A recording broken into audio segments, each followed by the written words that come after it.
Nous ne vivons pas dans une Amérique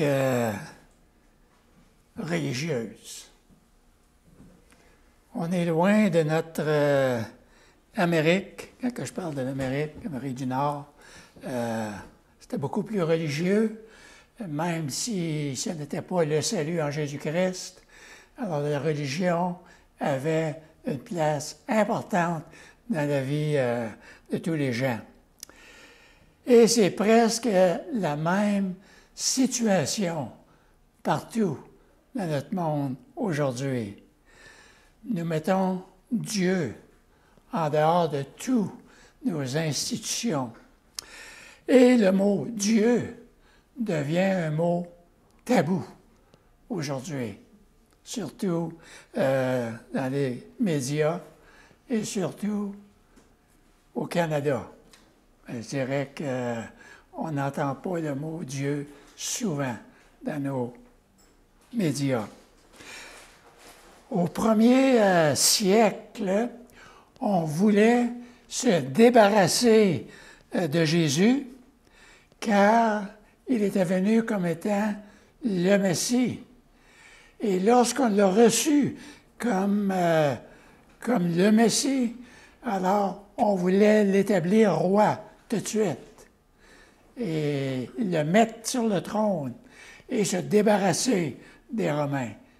Et c'était loin d'être le plan de Dieu. Alors, quelques jours après, on a crié « Crucifie-le! Crucifie-le! » Notre verset d'introduction pour la source d'eau vive nous indique qui est menteur, sinon celui qui nie Jésus-Christ, qui nie que Jésus est le Christ, que Jésus est le Messie. Et celui-là est l'Antéchrist. C'est pas l'Antichrist qu'on va avoir à la fin des temps, le dictateur mondial. Jean nous parle de plusieurs antéchrists dans son évangile, dans son épître, dans ses 3 épîtres. Mais il parle de celui qui nie que Jésus est le Christ, c'est-à-dire qui est le Sauveur. Et quiconque nie le Fils, eh bien, n'a pas non plus le Père. Et quiconque se déclare publiquement pour le Fils a aussi le Père. Jésus était son nom, comme j'ai expliqué un peu tantôt, lorsqu'il était sur la terre, dans son humanité. Alors, Christ signifie, dans l'original, le Messie qui était promis au travers de tout l'Ancien Testament, des millénaires avant l'Ancien Testament, qui était déjà promis et qui a été accompli dans la personne de Jésus-Christ. Alors, Jésus, il est venu pour sauver les gens. Alors, c'est ce que nous discutons dans notre série de l'Évangile de Jean depuis le début. Et aujourd'hui, nous posons cette question très importante. Es-tu choisi de Dieu? Parce que nous avons lu et nous savons que dans l'Évangile, à moins que nous soyons appelés de Dieu, choisis de Dieu, nous ne lui appartenons pas. Et la grande question, est-ce que tu es choisi de Dieu? Et si tu es choisi de Dieu, comment le sais-tu? Ou comment peux-tu le savoir? Alors, dans Jean 15, dans la métaphore de la vigne qu'on regardait la semaine passée, que Jésus a utilisée, et on a souligné dans le chapitre 15 que Jésus-Christ ne parle pas du salut dans ce chapitre. Lorsqu'il parle des branches qui portent du fruit et des branches qui ne portent pas du fruit. Alors, les branches qui ne portent pas du fruit, on les coupe, on les met de côté et puis on les brûle. Alors, dans ce passage-là, il n'y a aucun indice qui nous démontre que Jésus-Christ parle du salut. Il parle du fruit que les disciples vont porter. Et comme nous avons vu, il y a deux sortes de branches sur la vigne. La branche qui porte du fruit et le verset 2, tout serment qui est à moi, il porte du fruit, il le montre, afin qu'il porte encore plus de fruits. Et le verset 8 qui dit, si vous portez beaucoup de fruits, c'est ainsi que mon Père sera glorifié et que vous serez mes disciples. Alors, il y a toute une nuance à faire juste dans ces deux versets. Alors, si vous portez beaucoup de fruits, c'est ainsi que mon Père, que Dieu sera glorifié et que vous serez mes disciples, les vrais disciples du Seigneur. Le serment ou la branche, c'est la même chose, dépendamment de la version que nous utilisons. John MacArthur dira que le sarment ou la branche qui porte du fruit sont les croyants authentiques, les vrais croyants, d'autres mots. Les croyants qui ont vraiment accepté Jésus-Christ. Et dans ce contexte ici,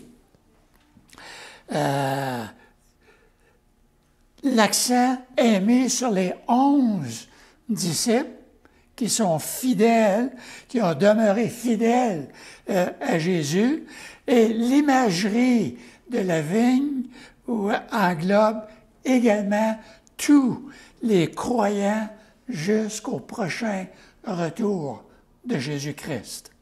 Alors, le serment qui ne porte pas de fruits, ce sont ceux qui professent croire, mais leur manque de fruits indique que le véritable salut n'a jamais eu lieu et qu'ils n'ont pas de vie qui vient du cep, qui vient de la vigne.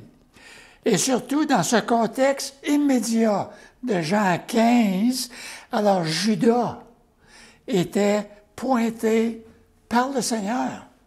Parce que je me souviens juste, quelques minutes avant, Judas venait de sortir de la chambre haute. Il est sorti dans la nuit pour aller accomplir ce qu'il avait à faire, de trahir Jésus.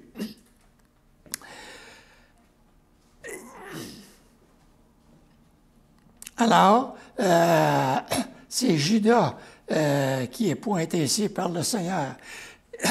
Et s'étend aussi à tous ceux qui font une profession de foi en Christ, mais qui ne possèdent pas vraiment le salut comme Judas. Et cette image de la branche ne portant aucun fruit qui est brûlé, eh bien, représente le jugement eschatologique, c'est-à-dire le jugement à la fin des temps, le trône blanc.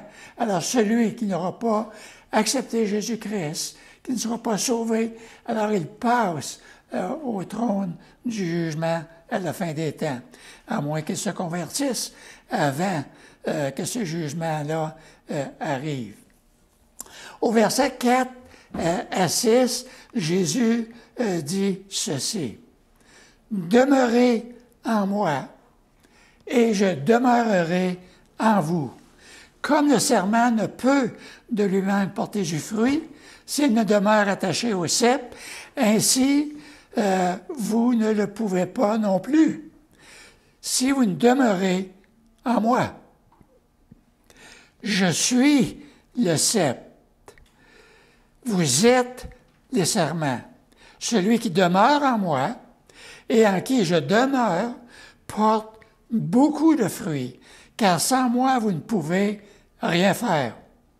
Si quelqu'un ne demeure pas en moi, il est jeté dehors, comme le sarment, et il sèche. Puis on le ramasse, on le jette au feu, et puis il brûle. Il brûle. Ça ne sert à rien. demeurez en moi, demeurez en moi. Le mot demeurer se définit par lui-même, c'est-à-dire de rester attaché au cep qui est Jésus. Et la preuve de demeurer, c'est que le salut a déjà eu lieu. Si je demeure attaché à Jésus, je demeure attaché à sa parole, je demeure attaché à son enseignement, à tout ce qu'il me demande de sa parole, alors je suis considéré comme un vrai, authentique profession de foi en Jésus-Christ. Regardez comment Jean explique clairement ces branches qui ne portent pas de fruits un peu plus loin dans son épître, et puis c'est dans l'épître de Jean, dans 1 Jean, chapitre 2, verset 19. Il parle de la même situation qu'on voit dans le chapitre 15. Alors, il parle des gens qui font partie, qui sont avec les disciples, qui font partie de l'Église, et puis qui sont sortis de là par la suite, qui ont abandonné le Seigneur Jésus-Christ. Alors, Jean l'explique, il dit, « Ils sont sortis du milieu de nous, mais ils n'étaient pas des nôtres. » Comme Judas. Judas qui a passé 3 ans avec Jésus-Christ, avec les 12. Ils étaient là, tous les 12 ensemble. Et jusqu'à la dernière minute, il n'y a aucun disciple qui avait aucune idée que Judas était pour le trahir. Judas paraissait comme les autres. Mais Jésus-Christ savait que Judas, il était infidèle. Mais Jésus-Christ ne l'a jamais renié. Mais il l'a dit, vous êtes tous purs, mais il y en a un qui n'est pas pur parmi vous. Alors, ils sont sortis du milieu de nous, et ils n'étaient pas des nôtres, car s'ils avaient été des nôtres, ils seraient demeurés avec nous. Mais cela est arrivé afin qu'il soit manifeste que tous ne sont pas des nôtres. Et on va voir que dans le livre aux Hébreux, que l'apôtre ferait le même constat aussi, lorsqu'il parle de ceux qui sont retirés. Alors, il va nous dire la même chose que Jean, qu'ils n'étaient pas des nôtres, parce que sinon, ils seraient demeurés. Parce que lui est là. Alors, les fausses doctrines et les enseignements trompeurs prolifèrent encore aujourd'hui. Et dans ce passage, Jean nous donne quelques stratégies pour identifier ceux qui professent la vérité, mais qui croient à un évangile qui est erroné, un évangile qui n'est pas vrai, un autre évangile que l'évangile de Jésus-Christ, c'est-à-dire des gens qui enseignent la parole de Dieu hors contexte. Dans l'Église de Galate, par exemple, les églises de la Galatie, alors il y a des soi-disant juifs qui se sont convertis, qui sont entrés dans l'Église, et lorsqu'ils étaient dans l'Église, ils ont commencé à introduire le judaïsme dans l'Église. Ils ont commencé à enseigner que oui, on a le salut en Jésus-Christ, mais il faut aussi avoir la circoncision. On ne peut pas les séparer. Alors, il faut appliquer la loi. Et c'était complètement contraire à l'Évangile de Jésus-Christ. Et c'est pour cela que Paul va les reprendre et qu'il va leur dire que la circoncision ne sert absolument à rien, à part que glorifier ceux qui l'enseignent, qui glorifient l'homme et non Dieu. La circoncision, c'est la circoncision du cœur, le cœur qui est tourné à Dieu et qui est à lui seulement. Alors, ces personnes ont une forme piégée pour annoncer l'Évangile, mais nient la vérité de l'Évangile de la grâce qui nous a été transmise par les apôtres du Seigneur et transcrit dans les Écritures. Si on écoute plusieurs téléévangélistes, surtout américains, on va avoir des prédicateurs, je devrais dire des orateurs, parce que c'est des bons orateurs qui sont capables de prêcher des sermons là, pour attirer tout le monde à eux, mais que c'est des faussetés qui enseignent. Par exemple, l'évangile de la prospérité, pour devenir riche, pour ramasser des millions. Et il n'y a aucun passage qui nous enseigne cela dans la Bible. Il n'y a aucun passage qui nous dit que l'Évangile a été donné pour la prospérité terrestre. Elle nous a été donnée pour la prospérité spirituelle. Nos vies sont entre les mains de Dieu et c'est Dieu qui va prendre soin de nous. C'est Dieu qui va pourvoir à tous nos besoins dans toutes ces choses. Jésus parle de l'Antéchrist dans le passage qu'on a lu dans Jean, mais au verset 24, il va nous dire, pour vous, vous avez reçu l'onction de la part de celui qui est saint, et vous avez tous de la connaissance. Je vous écris non que vous ne connaissiez pas la vérité, mais parce que vous la connaissez et parce qu'aucun mensonge ne vient de la vérité. Qui est menteur, sinon celui qui nie que Jésus est le Christ? Celui-là est l'Antéchrist. Et le verset 24 va nous dire ceci. Qu'est-ce que ce que vous avez entendu dès le commencement demeure en vous? Et Jean, dans son évangile, et c'est comme cela qu'il commence. Au commencement était la parole était avec Dieu, la parole était Dieu, et toute chose a été créée par la parole, toute chose a été faite par elle. De rien ce qui était fait n'était fait sans elle. Et quand il commence son épître, il commence encore de la même façon. Au commencement, nous avons vu, nous avons touché. Alors, la parole, c'était Jésus-Christ. Alors, c'est pour cette raison qu'il va dire, qu'est-ce que vous avez entendu dès le commencement? Que ces choses demeurent en vous. Si ce que vous avez entendu dès le commencement demeure en vous, vous demeurez aussi dans le Fils et dans le Père. La nécessité de lire et de méditer et de demeurer dans la parole de Dieu. C'est exactement ce qu'il est en train de nous dire ici, le Seigneur. Et regardez la joie du Seigneur. Le partage de Jésus est très intéressant au verset 11 du chapitre 15. Alors il dit, « Je vous ai dit ces choses, tout ce qui vient de partager, afin que ma joie, c'est Jésus-Christ qui parle, afin que la joie de Christ soit en vous et que votre joie soit parfaite. » Wow! C'est un verset puissant qu'il nous donne ici, le Seigneur Jésus-Christ. Alors, il nous a partagé toutes ces choses, il nous a donné tout cet enseignement-là, afin que sa joie à lui soit en nous et que notre joie soit parfaite. Vous savez, j'écoutais aux nouvelles cette semaine, le monsieur, à quelque part, à Brossard, qui a gagné la loterie de 75 millions de dollars. 75 millions de dollars. Qu'est-ce qu'il va faire avec 75 millions de dollars? Est-ce que ça, et c'est la question que je me posais, est-ce que ça va vraiment lui apporter la joie? C'est sûr que ça lui a apporté la joie maintenant. Il était content, il était heureux, il était tout... et je peux le comprendre.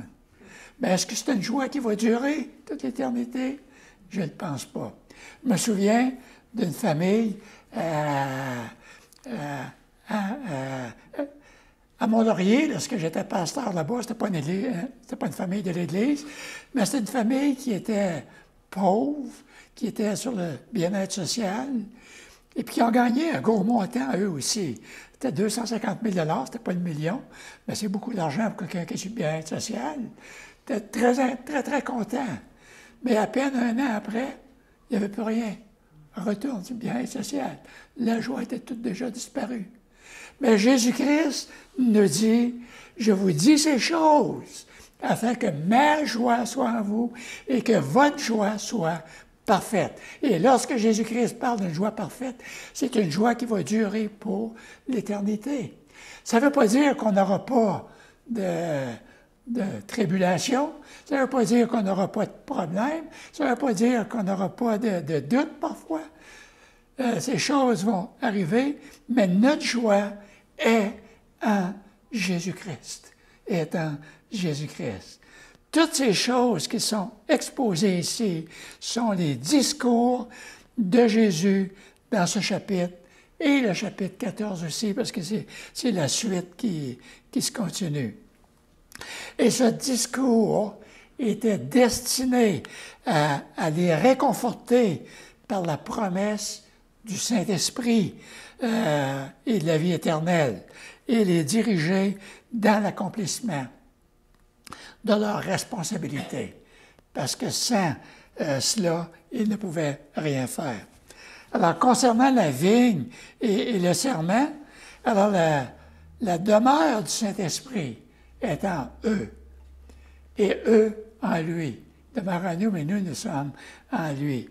Alors, leur fécondité de porter du fruit vient de lui.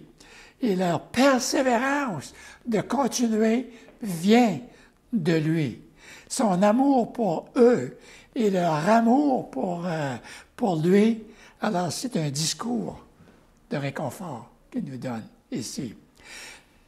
Matthew Henry, ça c'est un grand commentateur, dit dans son livre que ceux que Dieu aime, comme un père, peuvent mépriser la haine du monde. Mépriser la haine du monde. Comme le Père aimait le Christ, qui était le plus digne, de même qu'il aimait ses disciples, qui étaient indignes. Nous sommes indignes de l'amour de Dieu, mais Dieu nous a aimés. Il a donné son Fils pour nous, afin que tous ceux qui croient en lui ne périssent point, mais aient la vie éternelle. Alors, tout son amour, tout cet amour du Seigneur doit continuer dans son amour pour lui, à prendre toutes les occasions pour le démontrer dans notre relation avec lui. Et comment que je peux le démontrer? Il y a beaucoup d'exemples qu'on pourrait donner. Tout ce qui est plus important, tout ce qui prend la place de Dieu dans ma vie, ce qui est le plus important pour moi, je le fais en premier, et puis Dieu après, si j'ai le temps. Alors, ça, c'est le cœur de l'homme. C'est le cœur de l'homme. La joie du monde n'est que pour un instant, pour quelques minutes ou même quelques jours. Par contre, la joie de ceux qui demeurent dans l'amour du Christ, eh bien, c'est une fête continuelle, une joie continuelle. Alors, ils doivent lui demander, leur démontrer leur amour en respectant et en obéissant à ses commandements. Et Jésus le répète encore, ce commandement au verset 12, lorsqu'il dit « Aimez-vous les uns les autres comme je vous ai aimés. » Comme je vous ai aimés. Jésus nous a aimés, il aimait le Père aussi. Et on doit aimer comme Jésus-Christ a aimé. Pensez-y pour quelques minutes. Dieu lui-même, dans la personne du Seigneur Jésus-Christ, a mis de côté sa gloire céleste qui est venue sur la terre comme le Fils de l'homme, afin de vivre sa vie comme un modèle parfait, de la façon dont Dieu désire que tous ses enfants vivent. Alors, il est tentant de lire ce commandement de Jésus-Christ avec un certain questionnement, avec un certain découragement. Comment que je peux aimer comme Jésus a aimé? Christ était, puisque Christ était sans péché, que Christ était parfait, alors il nous commande de nous aimer les uns les autres. Il nous a aimés, alors pour nous, c'est comme difficile de s'aimer comme Jésus-Christ. Et puis ça pourrait nous porter à questionnement parce que Jésus-Christ était parfait. Et pire encore, cela peut sembler impossible pour nous en tant que personnes faillibles, parce que nous tombons souvent. Alors nous n'avons pas toujours des bonnes pensées à propos des autres. Même des autres chrétiens, on a toujours cette idée de jugement en nous. Nous n'avons pas toujours ce côté-là de penser comme Jésus-Christ. La pensée que nous sommes obligés de ressentir une affection parfaite et joyeuse envers les autres, eh bien, c'est intimidant, souvent, pour nous. Il y a deux choses à souligner par rapport à cet amour que je crois qui est important pour nous. Premièrement, nous devons réaliser que l'amour dont parle Jésus est du côté pratique. C'est l'amour pratique et non l'amour émotionnel. Alors, il ne me demande pas de tomber en amour avec tout le monde, émotionnellement. Mais c'est l'amour pratique dont il parle ici. Premièrement, nous n'avons pas besoin de ressentir des pensées chaleureuses pour les autres, mais nous devons agir avec amour envers eux, même lorsque ces gens sont hostiles envers nous. Alors vous voyez, c'est ce que Jésus-Christ est en train d'enseigner dans le sermon sur la montagne. Aimez vos ennemis, priez pour eux. Alors c'est ce qu'il est en train de dire. Alors ça, c'est l'amour qu'il démontre. Et regardez ce que Paul dit aux Romains. Ne rendez à personne le mal pour le mal. Recherchez ce qui est bien devant tous les hommes. S'il est possible, regardez les mots qu'il utilise, s'il est possible, autant que cela dépend de vous. Alors, c'est sûr qu'il y a des occasions où ça ne sera pas possible. Ça ne va pas dépendre de moi, ça va dépendre des autres. Mais autant, s'il est possible, que cela dépende de vous, soyez en paix avec tous les hommes. Ne vous vengez point vous-même, bien-aimés, mais laissez agir la colère, car il est écrit « À moi la vengeance, à moi la rétribution, dit le Seigneur. Mais si ton ennemi a faim, donne-lui à manger. » Parle de ton ennemi ici. Il a faim, alors donne-lui à manger. S'il a soif, donne-lui à boire. Car en agissant ainsi, tu ramasseras des charbons ardents sur sa tête. Ne te laisse pas vaincre par le mal, mais surmonte le mal par le bien. Par le bien. Romains 12. Vous savez, on a tous cette envie de vengeance en nous. Tu sais, quand on arrive dans les ronds-points, dans les giratoires de Tremblant, et puis quand quelqu'un qui nous coupe, là, on a envie de courir après puis de le battre. Et il y a un dimanche que moi j'arrive dans le rond-point, et j'étais prêt de sortir, j'ai obligé de freiner rapidement parce qu'il y en a un qui s'en est, puis qui n'a même pas arrêté. Mais il n'avait pas vu, lui, qu'il y avait un policier qui était juste là. Et le policier est parti après. Et là, j'étais tout content, moi. La vengeance du cœur. C'est la vengeance de l'homme. Et le Seigneur a dit, à moi la vengeance et la rétribution. Mais on a ça au temps de Dieu. Mais on doit, ça fait partie de notre responsabilité de travailler là-dessus. Alors Jésus dira dans le Sermon sur la montagne, dans Matthieu, d'aimer nos ennemis. d'aimer nos ennemis. Et cela signifie d'être humble dans le sacrifice et puis dans le service. Jean ajoute dans son épître ceci. Si quelqu'un dit « j'aime Dieu » et qu'il haïsse son frère, eh bien, c'est un menteur. Il est direct, Jean. C'est un menteur. Tu ne peux pas aimer Dieu puis haïr ton frère. Car celui qui n'aime pas son frère qu'il voit, comment peut-il aimer Dieu qu'il ne voit pas? Et nous avons de lui ce commandement que celui qui aime Dieu aime aussi son frère. Aime aussi son frère. Et message puissant. Alors, l'amour pour les autres, en particulier les autres chrétiens, eh bien, est un commandement primordial du Seigneur Jésus-Christ. Ainsi, une personne qui fait preuve de haine pour les autres, mais prétend connaître Dieu, eh bien, Jean nous dit c'est un menteur.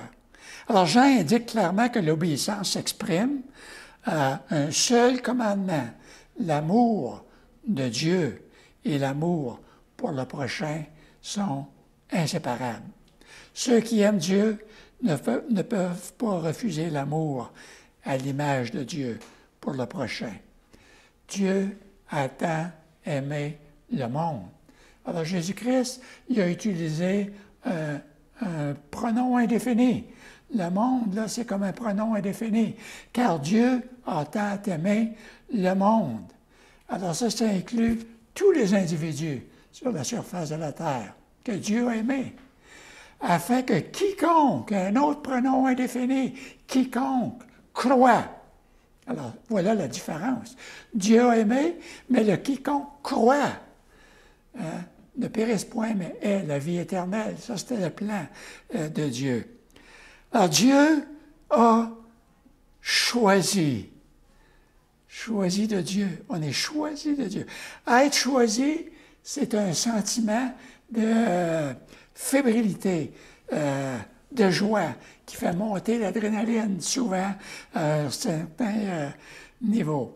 Il y a quelques années, mon fils, Jonathan, lorsqu'il est arrivé à l'université, il a appliqué sur un poste à temps partiel comme intervenant à l'accueil d'une clinique de santé attachée à l'hôpital à Rosemont, Maisonneuve-Rosemont. Mais le problème, lorsqu'il a placé son application, il y avait déjà une centaine d'applications pour le même poste. Beaucoup de personnes avaient déjà appliqué pour ce poste.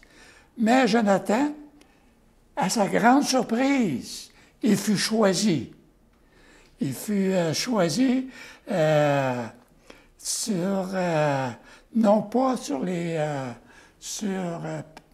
sa capacité ou pour son expérience, mais il a été choisi parce qu'il maîtrisait parfaitement les deux langues, le français et l'anglais. Et à cause de cela, on l'a choisi. Et puis, il est demeuré là presque une dizaine d'années. Elle a été capable de payer tous ses frais de scolarité, ce qui m'a aidé beaucoup financièrement. Et puis de payer aussi sa pension, son appartement. Et c'est ça que cet emploi lui a permis de faire. Alors, il y a toujours une sorte de fierté lorsque nous sommes choisis comme cela. Mais au verset 16, Jésus dit que nous avons été choisis. Ce n'est pas vous qui m'avez choisi, mais moi je vous ai choisi et je vous ai établi afin que vous alliez et que vous portez du fruit et que votre fruit demeure, afin que ce que vous demanderez au Père en mon nom, il vous le donne. Ça explique ce qu'on vient de regarder dans les versets avant, ici, lorsqu'il parlait de la vigne. Et ça semble être tellement facile de s'arrêter sur la première partie de ce verset comme faisant référence au salut initial. Tu ne m'as pas choisi, mais je t'ai choisi et je t'ai nommé. Alors, ces paroles de Jésus ont été dites à des personnes qui avaient déjà cru au Seigneur Jésus-Christ et qui étaient choisis et nommés pour produire du bon fruit à la louange de Dieu le Père. Alors ce verset vient à la fin du discours sur la vigne et les branches. Alors Jésus a exhorté ses disciples à demeurer en lui parce que c'est ainsi qu'ils sont appelés afin de porter du fruit. Donc ce n'est pas simplement l'idée d'être sauvé, d'aller un jour au ciel, ce qui est extrêmement merveilleux, et c'est ce que nous anticipons davantage. Mais il semble clair pour moi que le but de la vie chrétienne soit de porter du fruit pour rendre gloire à Dieu. Rendre gloire à Dieu. Jésus dit d'ailleurs, allez et faites de toutes les nations des disciples, les baptisant au nom de Dieu, du Père, du Fils et de l'Esprit, et enseignez-leur à observer tout ce que je vous ai prescrit. Alors, c'était dans ce passage-là, ici. Alors, c'est le message que l'on appelle dans la Bible la grande commission. À cause de notre nature pécheresse, nous serions incapables à venir à Dieu pour le salut. Impossible. Dans son entretien de Jésus avec Nicodème, Jésus lui dit, en vérité, je te le dis, si un homme ne naît de nouveau, il ne peut voir le royaume de Dieu. La voie de l'homme et de chaque religion, de chaque secte sur la terre, autre que le christianisme biblique, essaie d'atteindre Dieu par ses propres moyens, d'atteindre Dieu par les propres œuvres, par les bonnes œuvres, par n'importe quoi, en faisant des choses pour lui plaire, et c'est sans espoir, parce que jamais qu'on va arriver. C'est un autre évangile, ce n'est pas l'évangile qui nous est laissé par Jésus-Christ. À tous ceux qui tentent d'atteindre Dieu par ses propres moyens, eh bien, la Bible nous dit qu'ils seront condamnés. La voie de Dieu est par la foi, et le salut est un don libre, irréversible de la grâce de Dieu à l'homme. Alors, le salut n'est donné qu'à ceux qui ont la foi au Messie, le Seigneur Jésus-Christ, le Fils unique. Ainsi, aussi dur que l'homme essaie de plaire à Dieu, la seule façon possible est par la foi en Jésus-Christ. Et à moins qu'une personne ne soit née d'en haut, née de nouveau, née de l'Esprit de Dieu, eh bien, il ne verra pas le royaume de Dieu comme Jésus-Christ a annoncé à Nicodème dans Jean 3 et verset 3. La nouvelle naissance est un acte surnaturel, un acte spirituel qui est accompli par le Saint-Esprit dans le cœur de l'homme ou d'une femme, ou même au moment où ils cherchent leur confiance en Jésus-Christ, par la foi et la repentance. Un des fruits comme disciple de Jésus-Christ, qui va nous dire, par exemple, verset 26, « Quand sera venu le Consolateur, que je vous enverrai de la part de Dieu l'Esprit de vérité qui vient du Père, il viendra, rendra témoignage de moi. Et vous aussi, vous rendrez témoignage parce que vous êtes avec moi dès le commencement. » Alors, tous les croyants en Jésus-Christ, à chaque génération, sont aussi proches de Jésus que les disciples de la première génération. On est aussi proche de Jésus aujourd'hui comme les apôtres l'étaient lorsqu'ils étaient avec eux, parce que l'Esprit habite en nous. Le Paraclet, l'Esprit Saint, est le lien immédiat entre Jésus et les disciples. Celui qui garde mes commandements demeure en Dieu et Dieu en lui. Et nous connaissons qu'il demeure en nous par l'Esprit qu'il nous a donné. Et je termine avec ceci. Nous avons un accès continu et quotidien à tous les jours au Saint-Esprit, car partout où nous allons, il est avec nous. Et puis il a promis qu'il ne nous quittera jamais, ni ne nous abandonnera jamais non plus. Alors le Saint-Esprit habite dans chacun de nous, et le Saint-Esprit est omnipotent, omniscient, éternel, glorieux et doux. Il est là. Il nous enseigne, nous convainc, et ainsi de suite.